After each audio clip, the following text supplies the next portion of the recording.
There is an allergy epidemic in the United States, in fact, throughout the Western world. What this allergic reaction is your body is reacting to something as if you have been poisoned, literally. If these conditions and allergies are not taken care of, then later degenerative diseases can take place, which are not reversible.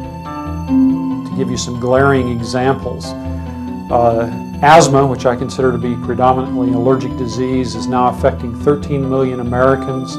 It's increasing at the rate of about 10% per year, and the mortality rate has tripled since 1980. I started to get shortness of breath and attacks of inability to breathe, which would send me flying over to the emergency unit of the nearest hospital.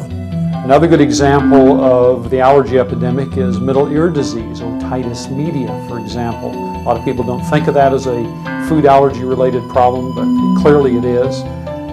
10 million kids each year are affected by middle ear disease, middle ear infection, fluid in the middle ear, and in fact, it's the single most common reason why kids see doctors in the United States. The hearing specialist recommended that we took him to his pediatrician to see if we can get the fluid cleared up, and the pediatrician put him on antibiotics, said it was really nothing to worry about, that many children had fluid in their ears and it really wouldn't hurt him, and it should go away in a few months. Eczema, an allergic skin condition, often tied into reactions to foods. In 1946, 50 years ago, about 5% of kids could expect to develop eczema in their early life. The last figure that I read in 1990, over 20% of kids can expect to develop eczema. So absolutely, allergies on the increase right across the board. Earaches, rashes, skin rashes, migraine headaches by the score, and I had no feelings through my body. Everything was very difficult for me to do, very extreme nervousness, clamminess, desperation, feeling of, I had a lot of vertigo and extreme dizziness. Allergies was really so bad that sometimes when I'd be with friends, they'd actually kind of shun me, because once my nose really started to run, it looked as though like I had some kind of a disease or something like that. Symptoms were rather systemic.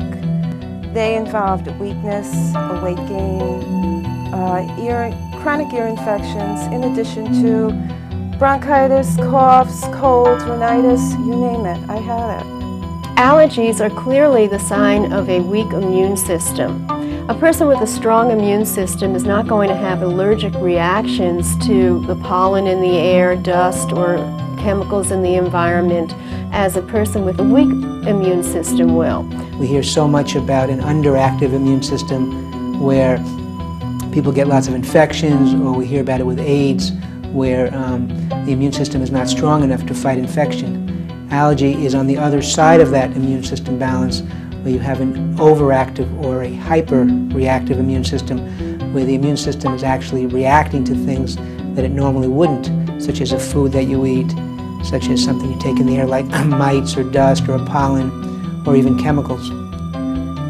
Allergies affect millions upon millions of Americans every day, but there are natural approaches to deal with it, as you'll see, as we interview some of the world's leading authorities, going to their offices and clinics and interviewing their patients, and all so easy to do.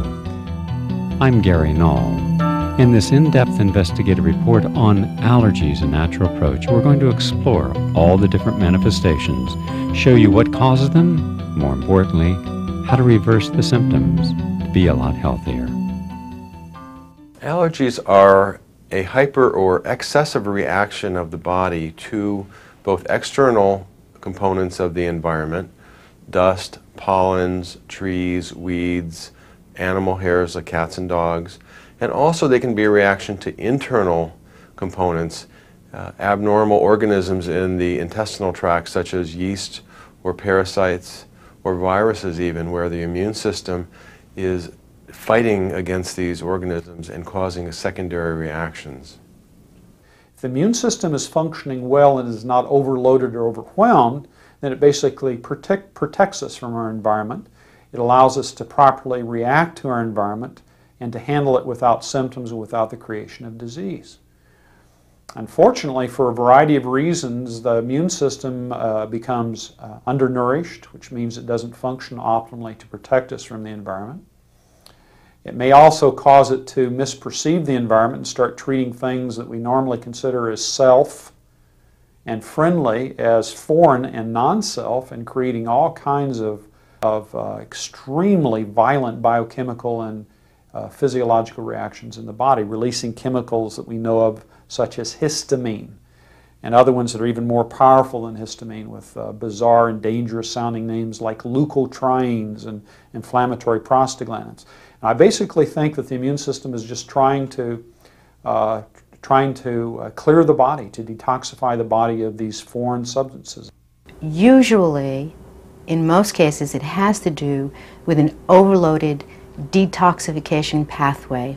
When the immune system becomes burdened with too much insult, either through environmental chemicals or pesticides in our foods, or allergic responses themselves create a certain biochemical reaction within our body. The detoxification systems become overburdened, and with that you have a hypersensitivity and an immune response. I'm often asked what is the similarity or differences between allergic reactions to the environment, such as food, and chemicals. Interestingly enough, in the way they manifest themselves in terms of human suffering and illness, there's not much difference. Chemicals are capable of producing exactly the same conditions, whether we're talking about asthma or attention deficit or inflammatory bowel disease, you go down the line. The symptoms and the conditions are often the same, and as I mentioned before, they often occur together. The only difference may be in how the immune system and the detoxification system of the body handles environmental chemicals or toxins as opposed to food allergens. That may be the only difference, but both of them are clearly tied together, and both of them do create an awful lot of human suffering. When a foreign substance enters the body, the immune system becomes on duty, or it becomes alert, and protects the body through several different ways. One way is through some specialized cells, T cells that are produced by the thymus, and B cells that are produced by the bone marrow. And these immediately go to try to help the body ward off whatever the foreign invader is, whether it be a microorganism or a harmful food or a chemical. Some people have very simple allergies. They may have just one food allergy, or they may just wheeze and sneeze when ragweed's out, or they may get a headache when they put gasoline in their car.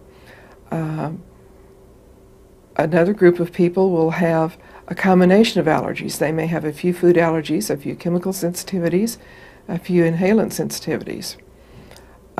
There is another group of people who are said to be environmentally ill, and they will have allergies to all of these things, and quite severely. Many of them have difficulty carrying on with life. For instance, they may have only one or two foods to which they do not react.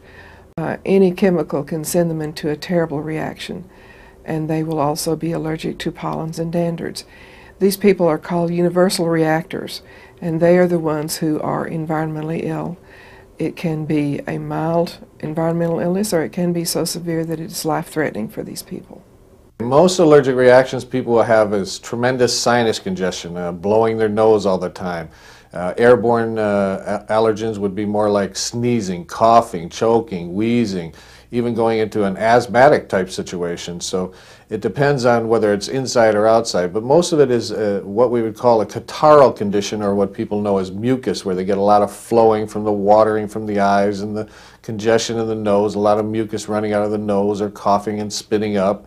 There might be even down to a yellow-green kind of a mucus that comes out of the head. So it's the body is going through what is known as a vicarious elimination. It is doing its absolute best to throw off this poison faster than the body is reacting to it, so that the body doesn't go into a complete state of shock and later on create major damage in the system.